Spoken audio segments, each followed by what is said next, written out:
up, everyone? Welcome to this day in Philly Sports History for August 6, 2024. I'm your host, Jim Montgomery. Welcome to a Tuesday edition of the podcast. It is Tuesday. That means it's time for a little dose of positivity / motivation. And today we're going to continue our men's issue. This is the third out of 4 installments. And today we're going to cover something that I think everyone to some extent goes through, has some trouble and issues with, and that's money and your job and things like that. And this is always a tough one because I feel as though both of them are intertwined. Your money, your job, obviously. But personally, this one really hits home for me. I feel as though I'm in a thankless job. And it goes with the territory. I'm not looking for a pat on the back or anything like that. But as an administrator in education, specifically a cyber school, I mean, it's tough. I mean, I get shit from my employees, even if I'm just implementing something. This year in particular, it's going to be a tough start to the school year, and I know that going into it. And 99% of the things that I'm going to get shit about, I don't have any control over. And in some of the cases, I feel the exact same way as my teachers. However, you got to put on the brave face and walk the company line or whatever. And then I get shit from the parents because of this, that, and the other. And then shit from society. I mean, people that work in education, I feel as though get zero respect, yet get blamed for everything. And then when we do try to do what you complain to us about, we get shit for that too. So it's just one of those things. And again, this is, for lack of a better way to put it, this is the life I chose. But even for me in a cyber school, I get, even from friends sometimes, I get called, oh, you're a fake principal. The state wants to take money from us. And for me, I feel as though where I work, and I'm sure there's other people out there that do jobs that don't get the respect they need, but the kids that I teach come to me for a specific reason, and it is something that's needed.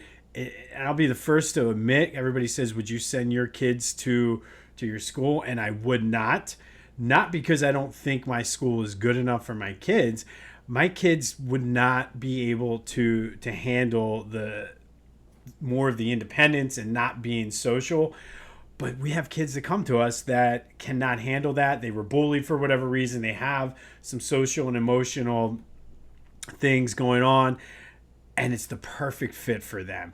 But unfortunately for me, though, because it is cyber, because it is a charter school, that tends to lead to lower pay, which opens up a whole other can of worms, which is why I said these things are intertwined. And I feel everybody can fit into this and relate to this. And I don't think I'm going out on a limb by saying this, but money and status are important no matter what people say. The saying, keeping up with the Joneses, I mean, I feel as though that's just sort of the way it is. I look at my current situation. I live in a great area. It's pretty affluent in some aspects, where depending on where you go. It's a very good school district, but I find it sometimes hard not to compare yourselves to everybody else. I know my wife is very big on, is our house big enough? Is it our house nice enough? We should do this. We should do that. And for me, I feel the same way. I just can't let her know that. So if you know her, don't tell her I said this. But those are things I think about all the time. And it goes back to some of the things we've talked about on this and comparing your page 10 to somebody else's page 900. But it's hard not to get caught up into that. And for me, I was raised very blue collar. I have that mentality still. I always tell everyone I'm blue collar in a white collar world. Not afraid to roll up my sleeves. And I think being the first person in my family to go to college and graduate, I think plays a role in that. It was something that was important to my dad. But to get to that sort of, all right, we got to remodel the house, we have to do this. I always wonder, and maybe you wonder this too, maybe you're one of the people that do this. I am very, very afraid of credit card debt. And I don't know whether it's because of the experience I had in college, getting the free t-shirts, this, that, and the other, or what, but I can't justify doing certain things and then putting myself into debt and then not being able to do other things I want. And I don't know. Like, and if you're in this situation, I just, like, people are like, oh, we're going to my shore house. And I'm like, I can barely afford to, like, my base or bathroom upstairs has been leaking, and I can't afford right now to pay for that, let alone a vacation house. But you kind of, sometimes my advice, and this is sort of what gets me through. And again, I'm not sitting here saying I have it all figured out, because almost daily I'm like, damn, I wish I was that. I wish I was that. And when you compare yourself to the Joneses or the Johnsons or whoever your neighbors are, is just take a step back and look at where things are, because the kids are able to do whatever they want. I have Eagle season tickets. We go on multiple vacations. Sometimes they're not weeks long, but we're able to do that. And I look at it from like a quality of life. And like those, I think, are the things that are important. And the other thing to keep in mind is no matter how shitty your job is, and this is definitely something that keeps me focused and motivated throughout my school year and throughout my job, is no matter how shitty your job is, somebody out there would kill to have your shitty job. So that's sort of one of those things that keep me going. That, and I have like a countdown clock mentally of December 5th, 2038, I'm retiring, but that's a whole nother issue for another day. And when you're looking at your house, no matter how crappy or small your house is, somebody out there would kill for your small and crappy house. So just, and if you're not happy about it, do something about it. And I know that's easy to say. I'm not saying go out and put yourself in debt, because that's not something that I'm willing to do. If you're willing to do it, go out and put yourself in debt. But even small, do small changes, do things and work hard toward it. And just do something that makes you happy. And like one of the ways I do get through my job, as tough as it is sometimes, is this podcast, talking to you guys every day. And working hard at that, because it does bring me joy. It's a huge stress release. Yes, I get up early to do it, but it just gives me something to look forward to every moment, and just be proud of what you got. And I think you'll be fine. But I think the money and job status and things like that, that's something that everybody, like I said, I don't think I'm going out on a limb with that. And to me, it's something I struggle with all the time. Probably even more so than the body image that we talked about yesterday or last week, because to me, it's hard no matter where you go, whether you're going to the grocery store, driving your kids somewhere, going to the pool, going to the park, birthday parties. It's a constant, it's always in your face, and it's easy to get caught up in that. And I'm sitting here giving you the advice. I have to remind myself that too. I don't want you to think I'm coming off here preachy, but just, and if you can make a change in your job, if you're not happy with your job, do something you love. Like I said, I'm coming up on 2 years doing This Day in Philly Sports History every day, and haven't missed a day yet. And no matter sick, vacations, whatever, but to me, like, I have the end goal, and it does help me to sort of prioritize and get through things. And I do apologize if this is kind of like a rambling thing, but I do feel like with these men's issues, these are things in one way or the other we can all relate to. So the Joneses are the Joneses. To me, for us, it's the Montgomerys are the Montgomerys. Whatever your last name is, whoever you are, be you. Know that everybody is different, and you don't know, because you see stuff on social media and you see this and you see that. People only put on social media what they want you to see. You don't see the behind the scenes stuff. Even with the videos and things like that, you don't see the outtakes and things like that. So that's something to keep in mind when I try to explain this to my wife all the time. I'm like, you're seeing the finished product. You're not seeing the outtakes. You're not seeing the struggle to get there. You don't know how long it went. You don't know struggles and things like that. You don't know if they're all of a sudden $50,000 in debt but they have the nice, and it's a struggle, because sometimes it's like, well, maybe I should, but then at the same time, what am I giving up to get there. So that was today's Tuesday motivation, positivity. Hopefully you can take something away from that. But again, it's a struggle out there for us, and we're not supposed to, and that's the whole point of this four-part series. We're not supposed to feel this way. We're supposed to have it all under control and be the Rock. But guess what?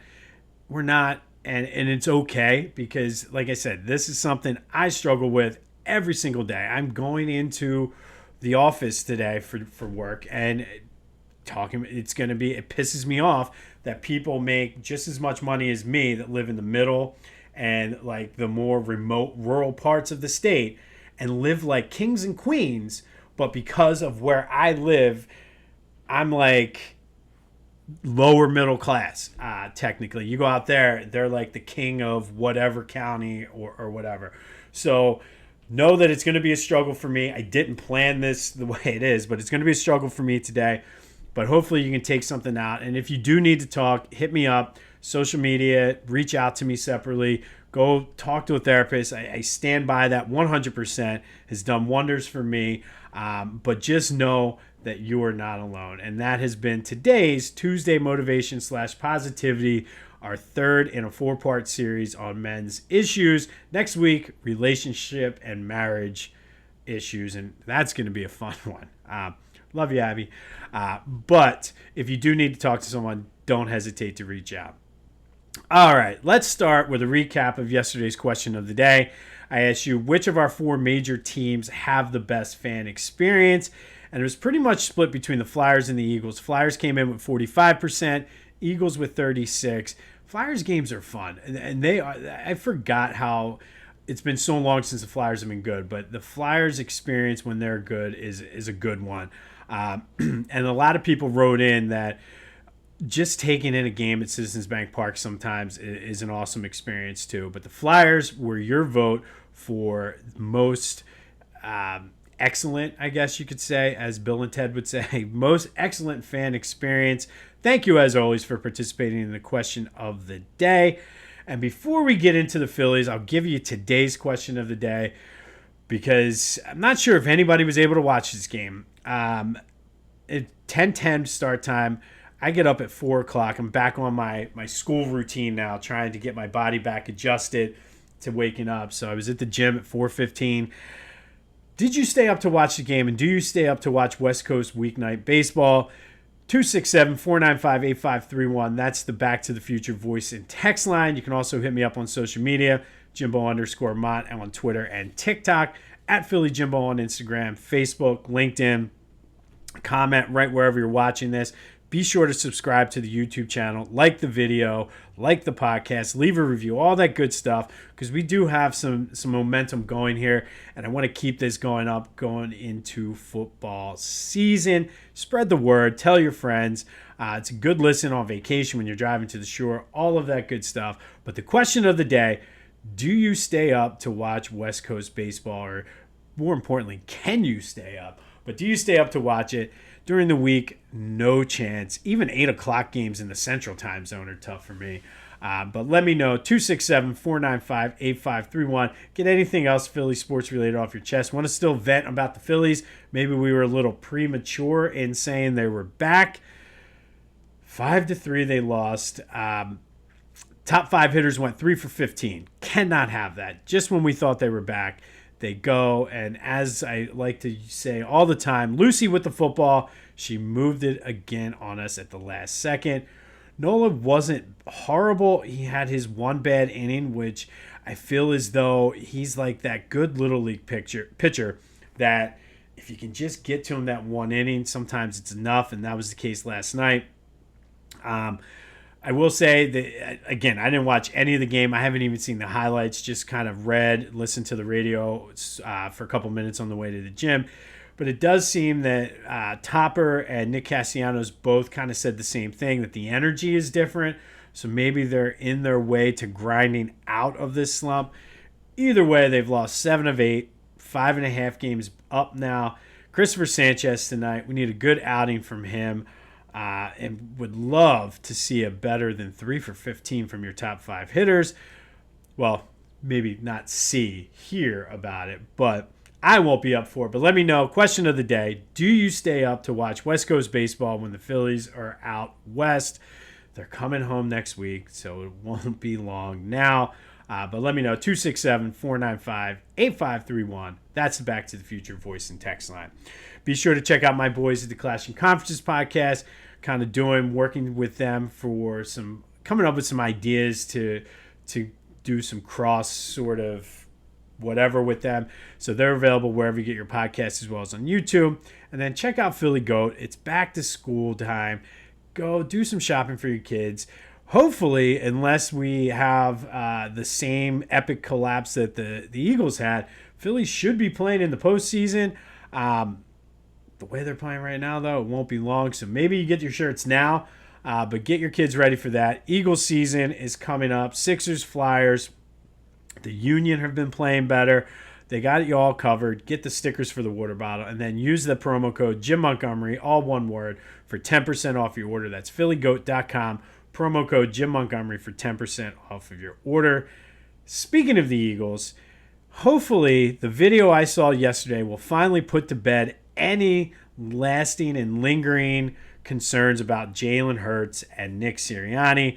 Jalen was driving Big Dom's golf cart. Nick Sirianni was riding shotgun. They were playing around with the camera, blasting some music, having some fun. Sure as heck didn't look like guys that don't get along.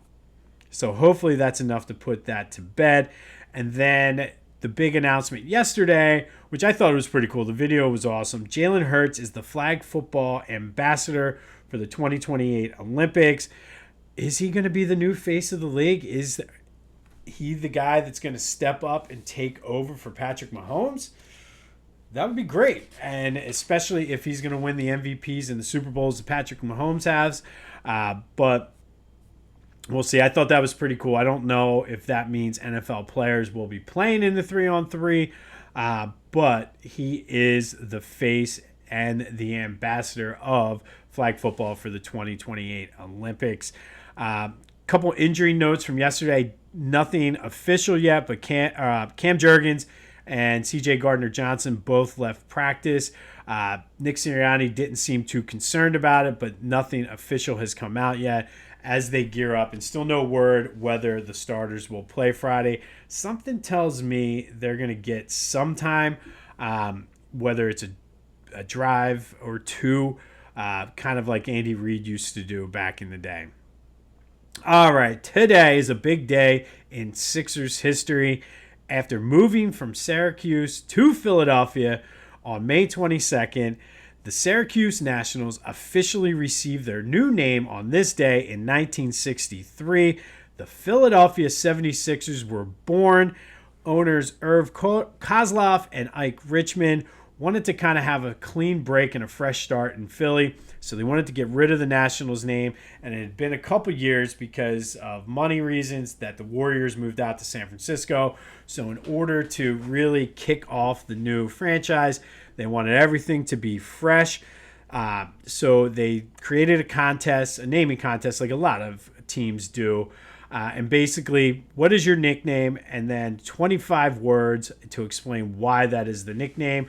The winner, besides getting to choose the nickname for the team, would receive an all-expense-paid trip to San Francisco that December, I believe it was, to see the Sixers, or whoever the new team was, take on the old Philadelphia team, the Warriors.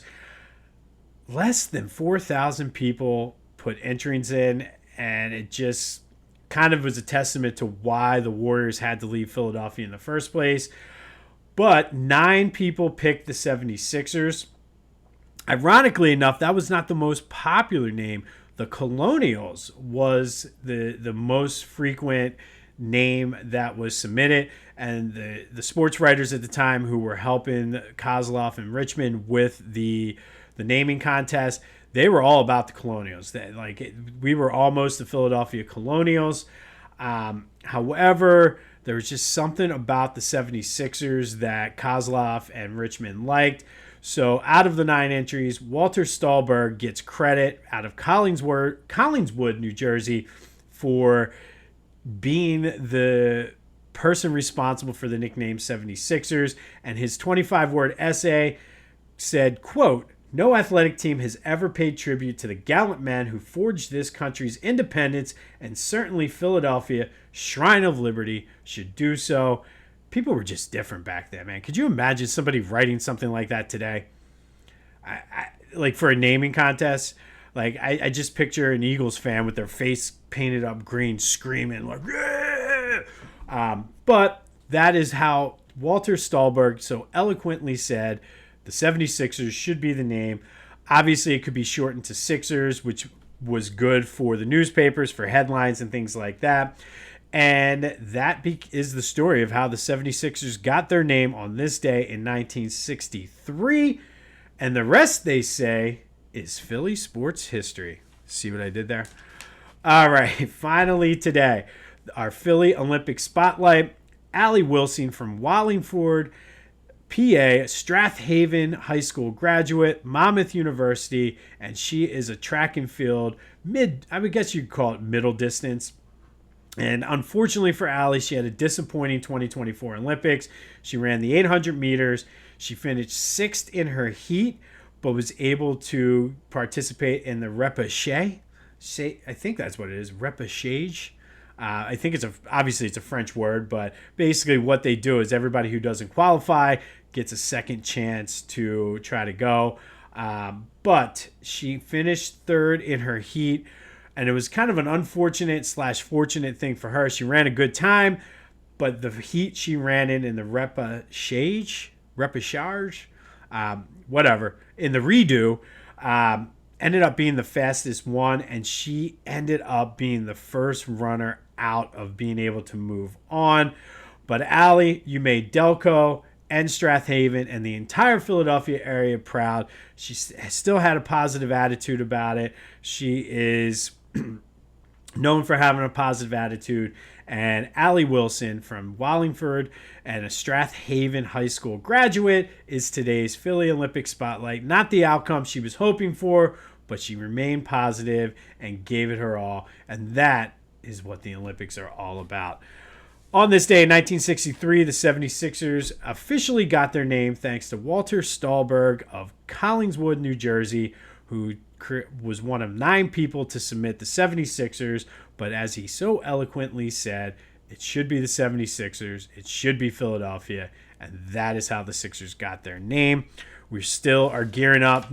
Hopefully we find out soon whether some starters are going to play on Friday. I sure hope so. I want to see how this team does against another different NFL team, especially Baltimore, because Baltimore and John Harbaugh, he takes his preseason serious.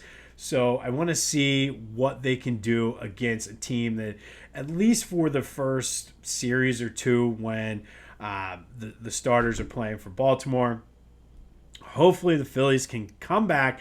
That all relies on Cristopher Sanchez's shoulders tonight. Come on, guys. Let's go. I will not be watching, but will you, I should say. That is the question of the day. 267-495-8531. Get your answers in, and then get anything else. Vent, whatever you need to do. All is fair game on the Back to the Future voice and text line. Hopefully, you were able to get something taken away out of today's positivity / motivation. Money and job stuff, it's one of those things you're always going to be comparing yourselves. And just keep in the back of your mind, somebody would kill for your shitty job. Somebody would kill for your house that you don't like or think could be better. And at the end of the day, don't compare your page 1 to somebody else's page 100. You'll get there. And maybe this is the motivation you need to get up and do something about it, no matter how small that might be. But we will finish up this men's issue spotlight next week with relationship and marriage issues. And like I said, that should be a fun one. But go have yourselves a Tuesday. It's going to be a stormy afternoon and evening. Hopefully that means it's going to cool things off a little bit. And then we got Hurricane Debbie. Poor Debbie's going to pound us, it looks like, this weekend, kind of washing it out. But I guess we need the rain. I don't know. But go have yourselves a Tuesday. This has been This Day in Philly Sports History for August 6, 2024. I'm Jim Montgomery. And until next time, I'll see you when I see you.